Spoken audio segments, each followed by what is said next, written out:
Welcome to A Cup and a Conversation. I am Grant Ongst, Community and Economic Development Director for the City of Brunswick. Today I have Matt Jones, partner at Chagrin Valley Engineering and engineer for the City of Brunswick. Welcome. Oh, thank you. We're Appreciate glad having me. Yeah, absolutely. We're glad to have you here. So, Matt, tell us about Matt Jones. But wait, I've got some questions to guide you. Great, thank you. So let's start with you've got a long ties here in the community in Brunswick, don't you? Yes, I do. Yeah, my parents grew up here. My dad grew up on Hadcock Road. My mom grew up on Stanford Drive. So while I've never lived in the city, I spent a lot of time here as a kid. At my grandparents' house. So. I watched Hadcock Road get transformed into a city street in the 1980s, and honestly, I think that was one of the first things that interested me in getting into civil engineering. Yeah, and that's a good point. Matt is a civil engineer, and he's frankly one of the best I've ever met. And I'm not saying that because he's here. I'm saying that because it's absolutely true, and his reputation precedes him in talking to other engineers across the state of Ohio. Because we deal with engineers all around, in fact, all around the country that come in for clients and do projects here in the city. And we're going to learn a little bit more about what's a civil engineer do. But so your parents grew up here. I know you've got family here, and you had family, even more family back then. Yes. And then you grow up, you go off to college, and you decide that you want to be an engineer. How does that happen? I actually, I guess I'm one of the lucky ones. I think I knew even before I got into high school that I wanted to do this for a living. Yeah, I got exposed to it in middle school at sort of like one of those career exploration things. I don't exactly remember the details, but I knew early on that I was interested in transportation, roads, cars to a lesser extent. But those have always been interesting to me. And why do you think that is? Is that because of the movement, or how things go from A to B, or what kind of drew you to that? I don't know. That's a really hard question, but I've always just been interested in it. I was interested in maps when I was a kid. I used to read maps all the time when I was little. And Steve Jobs was too. It worked out okay for him, by the way. Well, maybe it didn't work out as well for me, but that's okay. So you were interested in that, and you go off to college, and where did you go? University of Toledo. University of Toledo, home of the Rockets. That's correct. Excellent. Yeah. And so you were there for your degree in civil engineering, right? Mm-hmm. And so you go to school for a period of time, 4 to 6 years, depending upon the courses of study and work and things of that nature. Yep. During that time, did you have internships, or how did that work? And then when you graduate from college, but do you have to take any tests for engineering? Sure, yeah. So I did have 2 different co-op experiences while I was in school. One of them was at Stephen Hovansik and Associates, which is a firm in the Cleveland area. They're based out on the east side, and they have a number of municipalities that they represent as their city or village engineers. So that was really my first exposure to the municipal side of things. And I also, while I was in Toledo, interned at a surveying firm that was based in Toledo, where I got a lot of experience doing field work. So. Okay, and so then you have this experience, you really like it, you're continuing it, and you get a degree in civil engineering. Right. What does civil engineering mean?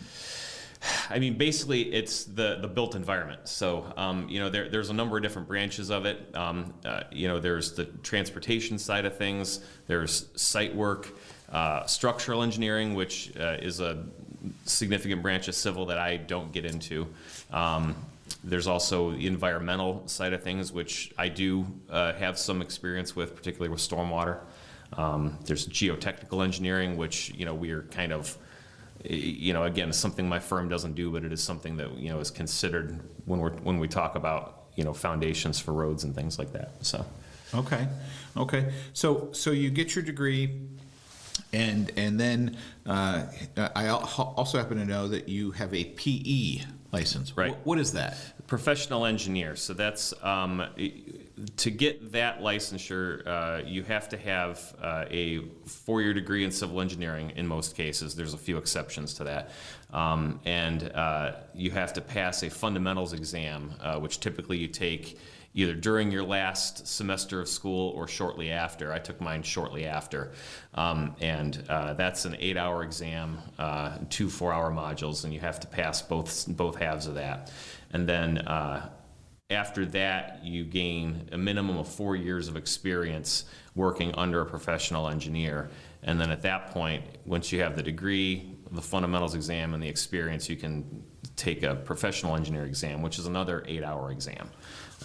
So those are, and once that passes and you pay the fees, basically, then at that point you become a professional engineer. So that's fantastic, and it's not an easy exam. Either one of those exams are easy, and it also allows you to do what's called stamping of plans. Right. So it allows you to be the engineer of record for projects. And certain.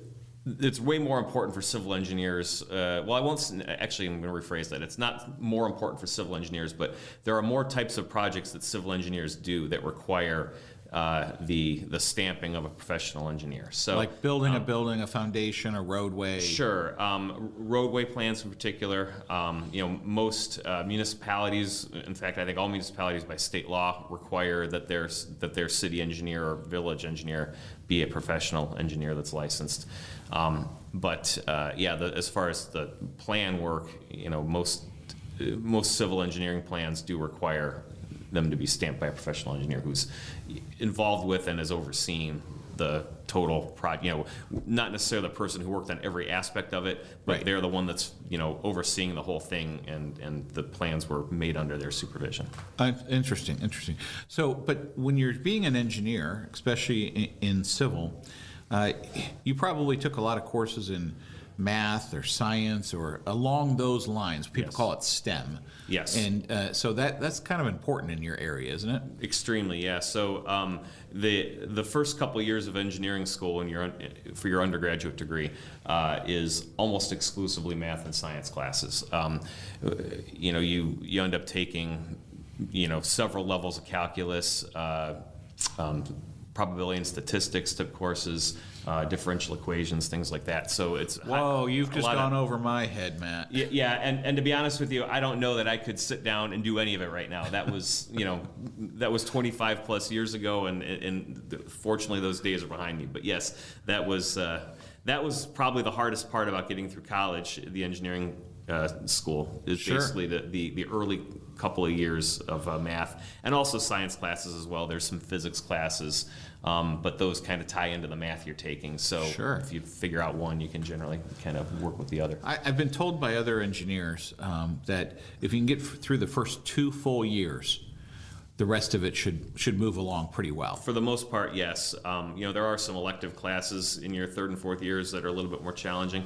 But yeah, the hardest part is definitely that foundational math and science. Okay, excellent. Well, moving on. So you get all these credentials, you have this experience, and somehow you end up at CVE. Now, Yes. CVE, has this been the premier opportunity for you coming out of college, or how did they find you, or you find them? Yeah, so I got hired by Chagrin Valley Engineering right out of college. I interviewed there, actually I think it was just a week or two after I graduated, and ended up getting that job I think 3 weeks after I graduated, and I've been there ever since. And is that normal for a engineer to come out of college and be able to find a position such as that?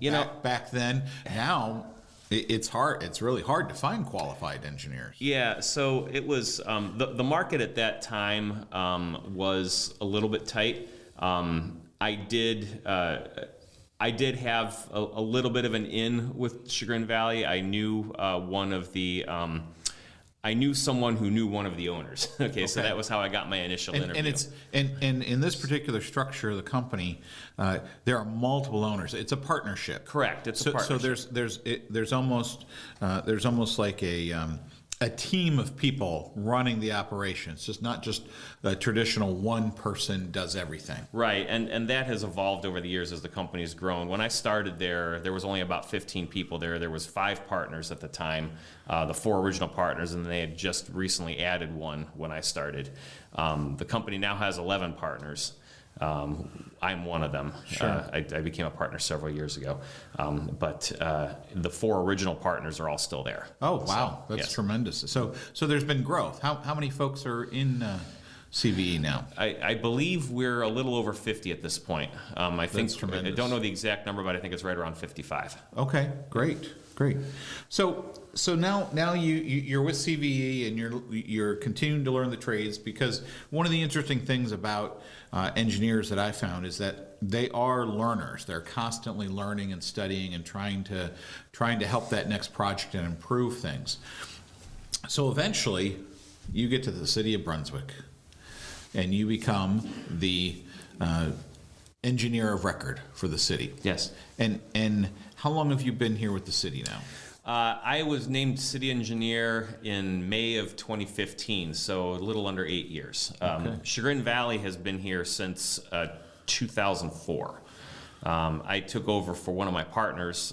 His name is Ryan Cummins. He was the engineer prior to me. We had an internal switch at Chagrin Valley that necessitated Ryan to take a different assignment, and I had been working under him, working on a number of different projects for the city, roadway improvement projects particularly, and also some stormwater drainage things.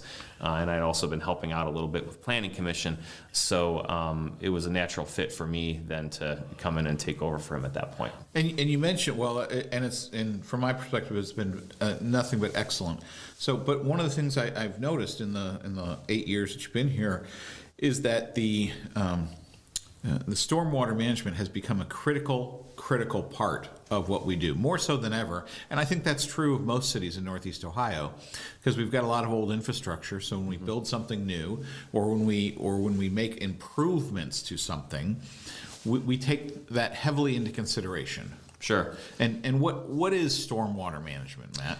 Well, it's kind of a broad-based question, but I mean, it's pretty much exactly what it sounds like. I mean, you're looking at both what happens on new developments and how to control the amount and the peak of stormwater that comes off of a new development, but you're also looking at how to manage it within the existing already built environment.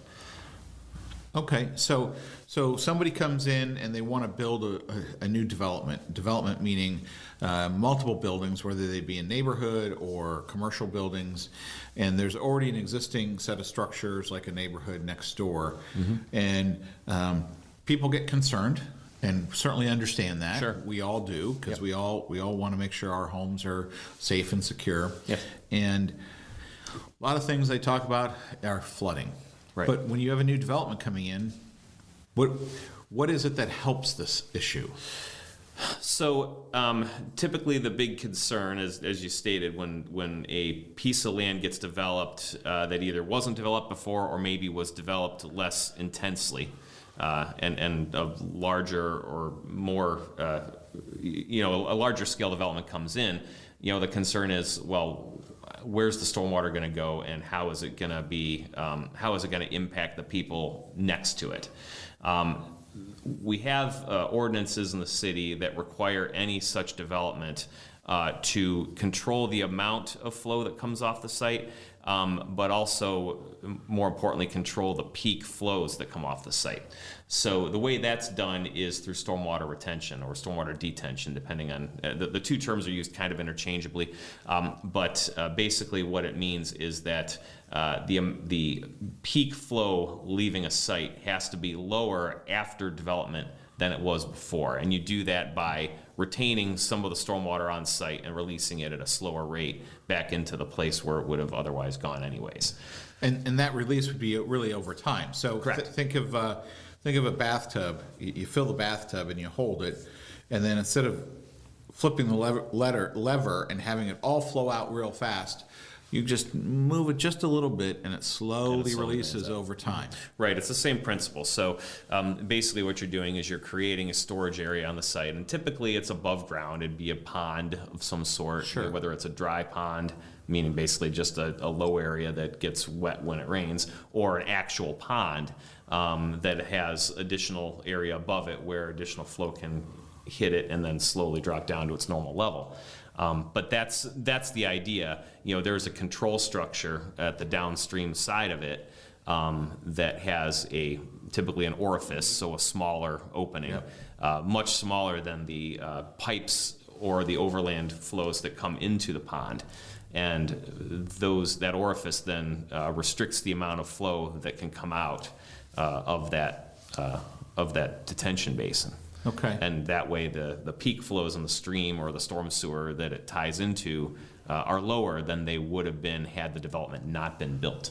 I see. Okay, and in many, and I would say not just in many, but most cases, it actually improves that flow of water from being sheeted across that land, right, potentially creating other problems, to having it controlled now, where those existing properties may actually benefit from a more controlled environment. Right. So an example of that would be if you have a housing development that sits downhill of an undeveloped property, and that hill drains towards those houses. When it rains, their backyards get wet because all this flow is coming off of the field or the woods or whatever behind them, just draining down. So what we require then, if that property gets developed, is that we require that flow gets captured before it gets to the homes nearby. So it actually diverts that flow into the stormwater control structure and away from the rear yards. So that's a prime example of a case where the development behind you could actually help your situation. Does that happen in every case? No. It's all based on how the land lays and where you can put your drainage. Sometimes you'll have situations where adjacent development has drainage problems that are not necessarily related to the new development. In that case, what we can say is that the new development won't make the situation any worse. It may not fix the problem if the problem's rooted elsewhere, but it won't make the situation worse. Okay, excellent. So switching gears for a moment, who are some of the influential people in your life? Yep, out of left field. That's what we do here, Matt. I could say that I think one person that influenced me a lot, at least in my career, would be my father. He was a teacher, but he also, for a period of time, worked as a recruiter for corporate entities recruiting engineers. And he was actually doing that when I was in high school.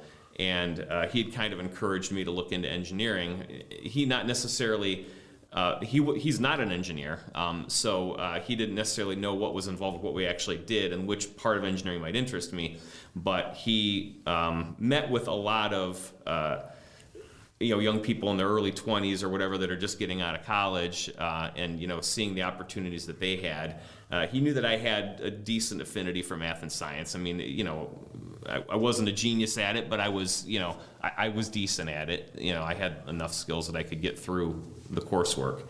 So I think he kind of encouraged me to go that route because he saw the opportunities that were being presented to the people that he was working with, and I think he wanted the same thing for me. So I always, so that would be where I would say, like from a professional standpoint, he was the one that kind of pointed me towards that. Excellent.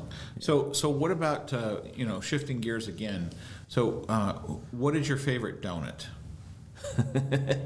I don't know. What's the nicest thing at Donut Land right now? That's when I walk in there and see it's whatever appeals to me as I walk in. So it's whatever donut at Donut Land is taking place. Well, typically whatever's catching my eye when you first walk in. That's pretty much. So no deniability. You like donuts. Oh yeah. Excellent. And your favorite donut place is? Well, Donut Land. Okay. Excellent. What about pizza? Do you like pizza? I do. What do you think your favorite pizza place is? I'd have to go with Angelo's in Lakewood. Okay. So I grew up in Lakewood, and that was my... Good memories. Yes, absolutely. Excellent. Yeah. Excellent. So if you're standing in line, let's say you're standing at the BMV. Now, they've got the kiosk, so you don't always have to do that. But let's say you're standing in line at the BMV, and you're standing next to somebody, and you strike up a conversation. What's the one thing that you hope that person you've talked with takes away from you? What is it that that discussion whatever that discussion's about, what's the thing that you would want to impart into that stranger or that person you've never met before? Hopefully that I was respectful to them. I think that I value that, in people that I meet. I want to make sure that I appreciate being respected by people, and I would hope they feel the same way about me after a conversation. Very nice, very nice. That's a good answer. We've had some interesting answers with that question. So what do you think people misunderstand the most about engineers, specifically civil engineers, of what you do when we have a project that comes into the city and we're going to build something? We always have people that are concerned about things, but what do you think is the most misunderstood thing? About engineers in general? Well, we could start there. Yeah. I would say that the thing that's probably the most misunderstood about engineers in general is that we are strictly numbers oriented, that we have no people skills whatsoever. That's a stereotype. I'm not sure where that necessarily came from. I suppose it has to do with, again, like the coursework that we take, but civil engineering and especially municipal engineers, that represent cities like I do, there are a lot of soft skills, I guess you would say, that are involved with that. It's a lot of, working with contractors, working with residents, working with the general public, working with the political entities that run the city, and certainly with our coworkers, which is the case for anybody. But there's a lot of people skills involved. That's really great, and that is very important. And in fact, here in Medina County, through our work in the economic world for the county, we've been spending a lot of time with the schools in a different program focused on soft skills for students, because that's so important when you go out and you talk to people, that you be able to shake their hand, look them in the eye, have a conversation, be able to present something. And I know that you do that all the time. In your role. You're presenting at Planning Commission, you're presenting in front of council. Right. You're having to put together projects and other things. So if you could have coffee, and I know you're a coffee drinker. I am. If you could have coffee with any historical figure, who would it be, and why? That's a tough one. I could go a couple different directions with that. On a professional level, the one I think of is Teddy Roosevelt. He's a guy that was, kind of early into the conservation movement and, protecting the environment, but also being able to enjoy the environment, and I think that I'd like to pick his brain about what was, what were some of the things that, he saw, in his travels 100 plus years ago. So not during the time when it was Teddy Roosevelt's Rough Riders, but during the time of his self-discovery, right? And wanting to hence be a steward of the land. Mm-hmm. Yeah. Although he saw a lot of things beside that too, so I have a feeling that it'd be an interesting conversation. Very interesting conversation. On a not professional level, maybe Tito Francona. As a Guardians fan, I would definitely like to have a chat with that guy. And that's a great thing, because Tito's been around now. How long has he been coaching? A while, yeah. I don't know number of years, but it's been managers in baseball, and especially in Cleveland, don't typically hang on as long as that guy has. But so. He's been able to be very stable and very calming in the bullpen. Yes, that's got to be a challenge. Dealing with the different personalities that come and go. It's amazing what he's accomplished with on a shoestring budget. That's great. So, what do you think some of your upcoming objectives would be for the city in engineering? What are some of the things you're trying to accomplish? Well, probably the one thing that's been pretty visible in the city in the last couple of years is our efforts to connect the parks. Using a trail system that's not necessarily affiliated with our existing road network, and that's the first example of that would be the Plum Creek Greenway project, which is something that we've worked in collaboration with the Medina County Park District. It's a multi-phase project that the intent is for it to connect Plum Creek Park with Brunswick Lake Park on an entirely new alignment running through undeveloped areas that were previously pretty much inaccessible. The first phase of that trail has been built and is already open. It starts down in Plum Creek Park and is reaching Mooney Park at this point. The second phase we've just recently bid out.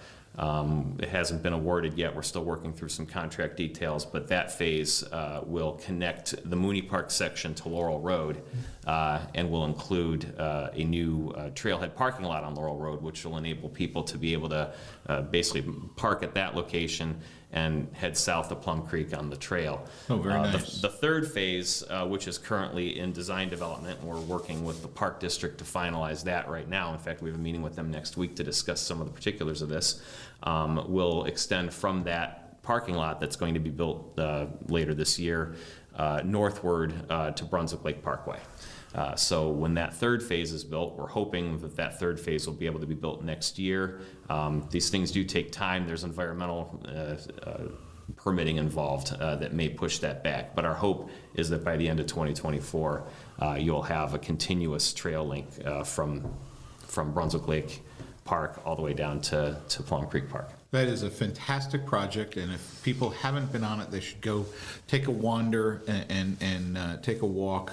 And see what it's like. You know, go to Mooney Park and walk on down. Yeah, you could also park at Plum Creek Park and walk north if you want to do that. But yes, right now you're able to reach it from either end. That's fantastic. Yes.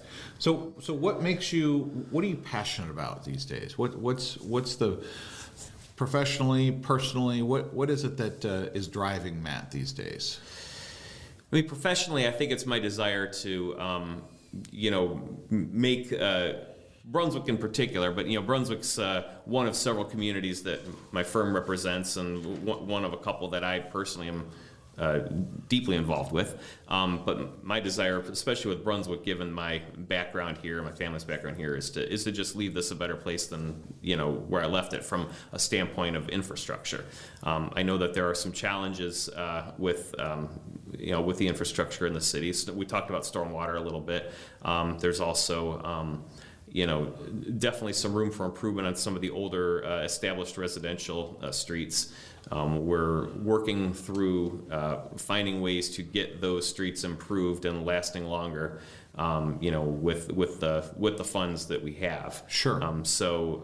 It's been a real challenge for me over the last 8 years, finding ways to stretch the city's dollars and be able to improve the neighborhood streets, and I feel like we've done a pretty good job of that. Certainly there's more to go, and that's going to be the challenge going forward, is to continue to find ways to do that as construction gets more expensive. Right. And what about personal life? What's the passion for you? Yeah, I mean, I have a great passion for my family. I mean, I have 2 sons, both of whom are, in their late teens. My younger son is graduating high school this year, and he'll be going off to college in the fall. And I'm looking forward to what that brings for him.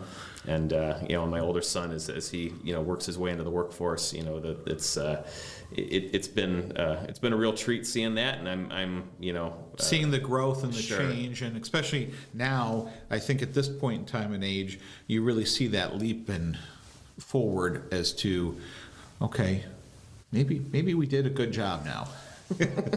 Yeah, of course, there's days where we question that, right? I mean, I'm sure it happens with everybody, but it's been very rewarding. My wife and I have both been, deeply rewarded in seeing them progress, and it's been that's great. So that's been great. Yes. Yeah. And if there was one thing you wanted to change, that you could change, whatever it is, one thing, and I'm leaving it very open-ended on purpose. What would that one thing be that you could change from Matt Jones to, whether it be Brunswick, the rest of the world? Nothing small here, Matt. We think big here, or personally or professionally. And sometimes, that theory that you throw the pebble in the water and the ripples they keep going out, so it's a change all the way through. What would you like to do to make a change, or a change that could be positive, or change the direction of something? I think as I think about what would I want to see changed, I mean, you brought up the thought of, one pebble can be thrown into a pond and sort of make ripples. So it's like, maybe one person can't make major changes, but they can do little things that could have an impact around them.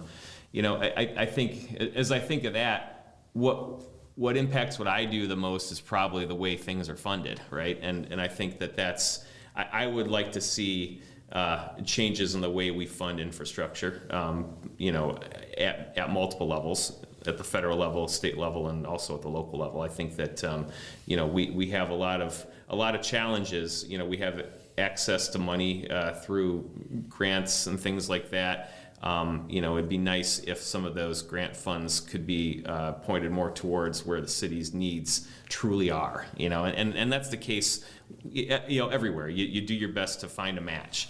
But I would like to see, I would love to see grant funding available for the things that the city really needs to do, so that they're not stuck with the burden of paying for those things. Right, and just to expand upon that a little bit, funding in cities or other quasi-government entities sometimes can be very challenging because the funds coming from the federal or the state local levels become dedicated to certain areas, right? And you're not permitted to use it for other things. And so while most folks out there in the community might not understand why we're doing things we do, sometimes we don't have a choice, that we have to stay within those parameters. And that's what sometimes becomes confusing. Sure. An example of that would be, we get funding from the Ohio Public Works Commission to do a lot of things, and we're greatly appreciative of that funding program. It's one that's it's the state issue one that gets renewed every so often, and the state voters have consistently renewed that, and that's a good thing because it's enabled us to make a lot of improvements to the infrastructure without having nearly the large impact local finances. But there are some restrictions. That is a competitive, the city competes with other communities in Medina and adjacent counties for that funding. So they look at things like the number of people that benefit. For example, a cul-de-sac street that's falling apart isn't going to score very well on an OPWC application. Laurel Road and Grafton Road scored very well on OPWC applications because they're community connectors. They access neighborhoods, and they provide they provide a key transportation link for the entire city, not just for one neighborhood. It impacts more people, therefore it scores higher. So those were those were streets that definitely needed repairs. One could argue that there were other streets in town that needed repairs worse, but we didn't have the same access to money to fix those roads. Interesting. That is very interesting. So we've talked about a lot of things, and we've jumped around a lot. Is there anything else that you'd like to share? Like, for example, what type of music do you listen to, Matt? I'm all over the map on music. I was in the marching band in college and in high school as well. So we got exposed to a lot of different styles of music, playing that. But I definitely... And what did you play? Trombone. Trombone? Yeah. I played other instruments as well, but in the marching band I played trombone. So. And do you still pull it out once in a while? And rarely. So yeah, we occasionally will have reunions at the University of Toledo for the marching band. I haven't been able to attend the last couple of them, but that's about the only time I ever play anymore is when we go back for those reunions. Does it come back to the memory cells though? I mean, when you pull it out and you start. What are you, a slider? I mean, yeah. Is that what it is? Right. Yeah. It's no. It doesn't come right back to you. It definitely have to fake my way through it at this point. So, okay. Yeah. Well, that's good. Yeah. What is it that drives Matt? Is there one thing about you besides coffee in the morning? And is there a particular type of coffee you like, or just coffee? Whatever I can get my hands on, Okay. Okay. Well, coffee is, at one point, when you look at the evolution of coffee and other establishments that serve different types of beverages, there was one point in history that you could see the growth of the world based on how many coffees were available in coffee shops, because people would be having their caffeine and they'd be creating these ideas all over the time. I read that one time in the Wall Street Journal. I thought it was very fascinating about how that process worked and where we are now. So it's sort of an indicator of what's happening around them. yes, A little bit. Yeah. yes. So even though we've got a number of places you can get great coffee here in Brunswick. Yes, we do. We have phenomenal places, Yeah. and more coming. It really lends itself to creative ideas, quite frankly, I believe. So, Yeah, for sure. Give me that question again. Okay. So, Matt, as we think about as we look at something that drives Matt, that Matt really, this is something that makes Matt want to keep going and maybe have a last comment or thought on. What is it that Matt is looking to do and drive him? Besides the coffee you drink every morning, what is it that drives Matt? We've talked about a lot of things. Yeah. We've talked about some of your things you're most proud of and some of your passions. But is there one thing that we should take away from Matt and say, that's what Matt Jones, PE, engineer, husband, father, community member, giver to his communities. What is it that drives Matt? I think it's just a desire to leave whatever organization or group or whoever I'm with, just a desire to, have my associations with them, leave them better off than they were when I came into it, I guess, if that makes sense. I think, as engineers, what we look to do is, improve the built environment around us. And that's, I hope that when I'm done in Brunswick, we can look back and take a look at some of the things that we've accomplished and say that, the city's better off, because of, the involvement of the engineers that were here at that time. And I'm happy to be a part of that. And I feel the same way about, any group that I'm involved with, whether it be my family or, volunteer organizations that I work with, I just hope that, by me having been there and done what I was doing, that they're better off for that. That's fantastic, Matt. We really appreciate your time today. And this has been a moment in time for a cup and a conversation. Until next time, enjoy.